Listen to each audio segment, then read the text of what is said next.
നമസ്കാരം. പുതിയ വീഡിയോയിലേക്ക് ഏവർക്കും സ്വാഗതം.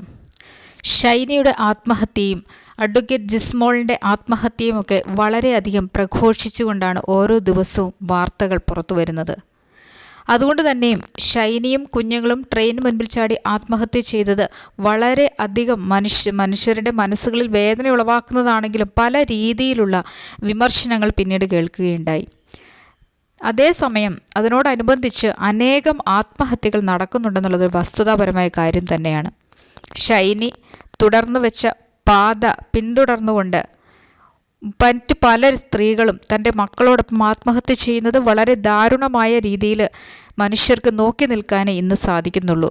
ഇപ്പോൾ എത്തി നിൽക്കുന്നത് അഡ്വക്കേറ്റ് ജിസ്മോളും കുഞ്ഞുങ്ങളുടെയും പുഴയിൽ ചാടിയുള്ള ആത്മഹത്യയും അതിനോടനുബന്ധിച്ച് മറ്റൊരു മകളും 2 കുഞ്ഞുങ്ങളോടൊപ്പം തീ കൊളുത്തി ആത്മഹത്യ ചെയ്തിരിക്കുന്നതായിട്ടുള്ള ദാരുണകരമായ മറ്റ് സംഭവങ്ങളും. നിരവധിയായിട്ടുള്ള ഈ സംഭവങ്ങൾക്ക് തുടക്കം മറ്റുള്ളവരുടെ മനസ്സിൻ്റെ വേദനയായിട്ട് തുടങ്ങിയത് തന്നെ ഷൈനിയുടെയും കുഞ്ഞുങ്ങളുടെ ആത്മഹത്യയാണ്. പക്ഷേ ഇരുത്തി ചിന്തിച്ചു കഴിഞ്ഞാൽ ഇത് ഒരു തരം മാനസിക രോഗമായിരുന്നോ എന്ന് സംശയിക്കേണ്ടിയിരിക്കുന്നു. മനുഷ്യരുടെ മനസ്സിനെ നിയന്ത്രിക്കാൻ ആർക്കും സാധിക്കുന്നതല്ല. അതിന് താളം തെറ്റിയാൽ പിന്നെ ഒന്നും ചെയ്യാൻ സാധിക്കുകയുമില്ല. ഇവിടെ ഷൈനിയുടെ ജീവിതത്തിൻ്റെ പ്രശ്നങ്ങൾ നിരവധിയായിരുന്നു എന്ന് പിന്നീട് വെളിപ്പെടുത്തുകയുണ്ടായി. ഭർത്താവിൽ നിന്നും ഭർത്തൃ വീട്ടുകാരിൽ നിന്നും ഒക്കെ ആയിരുന്നു. തനിക്ക് 3 കുഞ്ഞുങ്ങളുണ്ടായിരുന്നു. 2 പെൺകുഞ്ഞുങ്ങളും 1 ആൺകുട്ടിയും ഷൈനിക്കുണ്ടായിരുന്നു. ഈ കുഞ്ഞുങ്ങളെ മനസ്സിൽ താലോലിച്ചുകൊണ്ട് ജീവിക്കുന്ന ഒരമ്മയ്ക്കും ഇത്തരത്തിൽ ചെയ്യാൻ സാധിക്കുമോ എന്ന് നിങ്ങൾ തന്നെ ഒന്ന് ചിന്തിച്ചു നോക്കുക. ഏതു വിധേനയും ഈ ലോകത്തിനോട് പൊരുതി ഈ ഭൂമിയിൽ തന്നെ പട്ടിണി കിടന്നിട്ടാണെങ്കിലും സ്വന്തം കുഞ്ഞുങ്ങളെ ജീവിക്കാൻ പ്രേരിപ്പിക്കുകയാണ് ഓരോ അമ്മമാരും ചെയ്യുക. പാവപ്പെട്ട ജീവിത സാഹചര്യങ്ങളിലുള്ള അല്ലെങ്കിൽ ദാരിദ്ര്യാവസ്ഥയിലേക്ക് കഴിയുന്ന ആളുകളുടെ സ്ഥിതിയെക്കുറിച്ചൊന്ന് ചിന്തിച്ചു നോക്കുക. എത്ര കഷ്ടപ്പെട്ടിട്ടാണ് കൂലിപ്പണിയെടുത്തും തൻ്റെ കുഞ്ഞുങ്ങൾക്കൊരു പോറൽ പോലും ഏൽപ്പിക്കാതെ അച്ഛനും അമ്മയും നോക്കുന്നത്. ഒരുപക്ഷെ ഭർത്താക്കന്മാർ ഉപേക്ഷിച്ചു പോയിട്ടുള്ള എത്രയോ സ്ത്രീകളാണ് കുഞ്ഞുങ്ങളെ വളരെ നല്ല രീതിയിൽ ദാരിദ്ര്യമോ പട്ടിണിയോ ഇതൊന്നുമല്ല, ഇതിനപ്പുറം സ്നേഹം കൊടുത്തുകൊണ്ട് വാത്സല്യം കൊടുത്തുകൊണ്ട് ഓരോ ഭവനങ്ങളിൽ നോക്കുന്നത്. അത്തരത്തിൽ ചിന്തിച്ചു കഴിഞ്ഞാൽ ഇവിടെ ഷൈനിയും അഡ്വക്കേറ്റ് ജിസ്മോളും ഒന്നും ചെയ്തത് ന്യായീകരിക്കാനാവുന്ന ഒരു തെറ്റേ അല്ല. ഒരിക്കലും ന്യായീകരിക്കാൻ സാധിക്കില്ല. അഡ്വക്കേറ്റ് ജിസ്മോളിനാണെങ്കിലും ഷൈനിക്കാണെങ്കിലും ജീവിക്കാനുള്ള സാഹചര്യങ്ങളുണ്ടായിരുന്നു. ഇവരുടെ എയിം എന്ന് പറയുന്നത് തന്നെ, അല്ലെങ്കിൽ ഇവരുടെ ലക്ഷ്യമെന്ന് പറയുന്നത് ഇവർക്ക് സ്വന്തമായി ഒരു ജോലി ആവശ്യമാണ്. ഷൈനി ജോലി തേടി അനേകം സ്ഥലങ്ങളിൽ നടന്നിരുന്നു.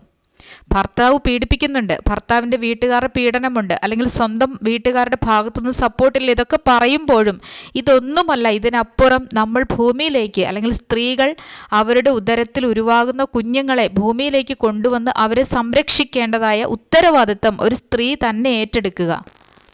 ഭർത്താവിന് ചുമതലയില്ല എന്നല്ല, സംരക്ഷിക്കാൻ തയ്യാറല്ല എങ്കിൽ അവരുടെ മേൽ പഴി ചാരിക്കൊണ്ട് സ്വന്തം കുഞ്ഞുങ്ങളെ ഈ ഭൂമിയിൽ നിന്ന് ഇല്ലാതാക്കുകയല്ല ചെയ്യേണ്ടത്. ജിസ്മോളും ഇത്തരത്തിൽ ജിസ്മോൾക്കും ഷൈനിക്കും ഒരു ജോലി മാത്രമായിരുന്നു ലക്ഷ്യം. അവർ ഭയങ്കര സെൽഫിഷ് ആൾക്കാരായിരുന്നു എന്ന് പറയേണ്ടിയിരിക്കും. അഡ്വക്കേറ്റ് ജിസ്മോളുടെ കാര്യം തന്നെ എടുത്താൽ ജിസ്മോൾക്ക് ജീവിക്കാനുള്ള ചുറ്റുപാടുണ്ടായിരുന്നു. പക്ഷെ ജിസ്മോൾക്ക് സ്വന്തമായിട്ട് ഒരു ജോലി വേണം. പ്രാക്ടീസ് ചെയ്യുന്നുണ്ടായിരുന്നു, ഒരു ഓഫീസൊക്കെ തുറന്നിട്ടുണ്ടായിരുന്നു. ഇതൊക്കെ പറയുമ്പോഴും ഇതിനപ്പുറം പെർമനൻ്റ് ആയിട്ടുള്ളൊരു ജോലിക്ക് വേണ്ടി അതിയായിട്ട് ആഗ്രഹിച്ചുകൊണ്ട് എറണാകുളത്ത് പോയി താമസിക്കുകയായിരുന്നു ജിസ്മോൾ ചെയ്തത്. അപ്പോൾ ജിസ്മോളിൻ്റെ കാര്യത്തിൽ എന്ത് തന്നെ ആയിരുന്നാലും ജിസ്മോൾ ആഗ്രഹിച്ചത് ഒരു ജോലിക്ക് വേണ്ടിയാണ്. അവിടെ കുഞ്ഞുങ്ങൾ എന്നുള്ളത് 2ാം സ്ഥാനത്തേക്ക് തള്ളപ്പെട്ടു.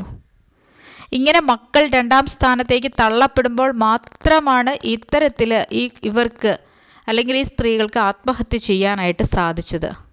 ഇതൊരു പാഠമാകരുത്, ഇതൊരു മാതൃകയാക്കുകയേ ചെയ്യരുത്. സ്ത്രീകൾ എപ്പോഴും കുഞ്ഞുങ്ങളെ സംരക്ഷിക്കാൻ തക്ക രീതിയിൽ പ്രാപ്തരായിരിക്കണം.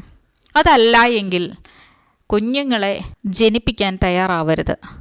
ഇവിടെ ഷൈനിയും അഡ്വക്കേറ്റ് ജിസ്മോളുമൊന്നും തൻ്റെ മക്കളെ ജീവനതുല്യം സ്നേഹിച്ചിരുന്നോ? ജീവനതുല്യം സ്നേഹിക്കുന്ന ഒരാൾക്കും ഇത്തരത്തിൽ ചെയ്യാൻ സാധിക്കില്ല. സ്വന്തം കുഞ്ഞുങ്ങളുടെ ദേഹത്തൊരു പോറൽ പോലും ഏറ്റാൽ വേദനിക്കുന്ന നീറുന്ന ഹൃദയങ്ങളുള്ള അമ്മമാർ ഈ ലോകത്ത് ജീവിക്കുന്നുണ്ട്.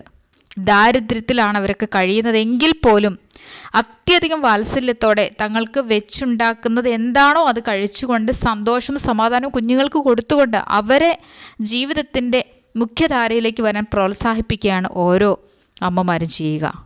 ഇവിടെ ഷൈനിക്കും അഡ്വക്കേറ്റ് ജിസ്മോളിനുമൊക്കെ സ്വന്തം താല്പര്യങ്ങൾക്കപ്പുറം അതിനുശേഷം മാത്രമായിരുന്നു മക്കളും ഭർത്തൃ വീട്ടുകാരും ഒക്കെ.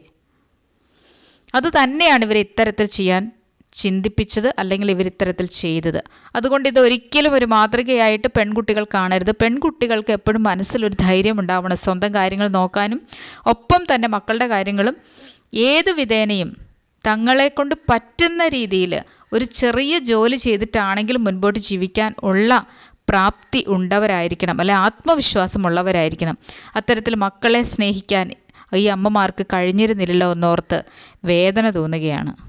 ഇത് ആവർത്തിക്കാതിരിക്കുക തന്നെ വേണം.